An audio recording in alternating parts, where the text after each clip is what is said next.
Good morning, St. Francis, and good morning, people of God. It is Thursday, the 23rd day of May, 2024. It is Thursday of the 7th week of the year, the 7th week in Ordinary Time. And here at the Franciscan School, again, it is once again morning drop-off. It is our first day without our 8th graders who graduated yesterday, wishing them well. And here at the great rock that stands at the front of the entrance to the lower school building at the Franciscan School, we have all of our 8th graders who have signed the rock with their names, giving the rock a permanence of remembrance for them as the class of 2024. And so we are sad that they are not with us today as we begin another school day, but we are grateful for their presence over these many years here at the Franciscan School.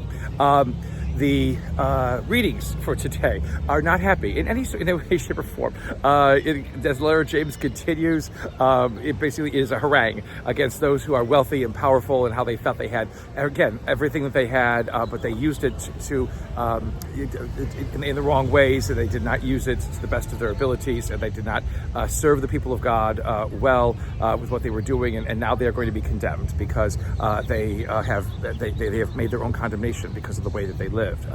Again, James is trying to always get at the best way to live as a believer in this world, and again, he runs very close to driving a wedge between this life that we live and the life that we live after we die. But there is a way in which we are to live in this world that is supposed to be a benefit not just to us, but to all of those that we encounter, to all people. And when we live our life in a way that is selfish or self-centered or egotistical or arrogant or proud in the negative ways of pride, well then basically we are not living as believers in the world. And we will create a world in which there will be woe, and there will be sadness, and there will be pain.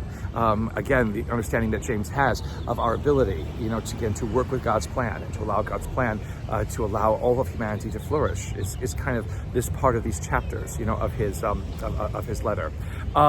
In the gospel today, again, Jesus kind of, and maybe James gets this from what he may have heard or remembered when Jesus spoke, in the same way that if something causes you to sin, get rid of it. And this is where, again, where Jesus is talking is in response to a lot of the restrictions that Pharisaical Judaism, the Judaism of Jesus' time, was placing upon the people. And so he talks in exaggerations. If your eye causes you to sin, gouge it out. If your hand causes you to sin, cut it off. Again, these kinds of exaggerations, he is making because in many ways we have to remember, that we are the cause of our own undoing. And again, there's never any instance, of some kind of demonic presence causing us to do these evil things. It is us and our decisions, that is causing us to do these things. And again, the seriousness of being a believer in the world means that we have to act in a way, that allows us, to have this sense of ourselves that is consistent with the gospel, that is consistent with good news, that is allowing people to understand, the more of who we can be as human beings, and the more that God asks of us as human beings,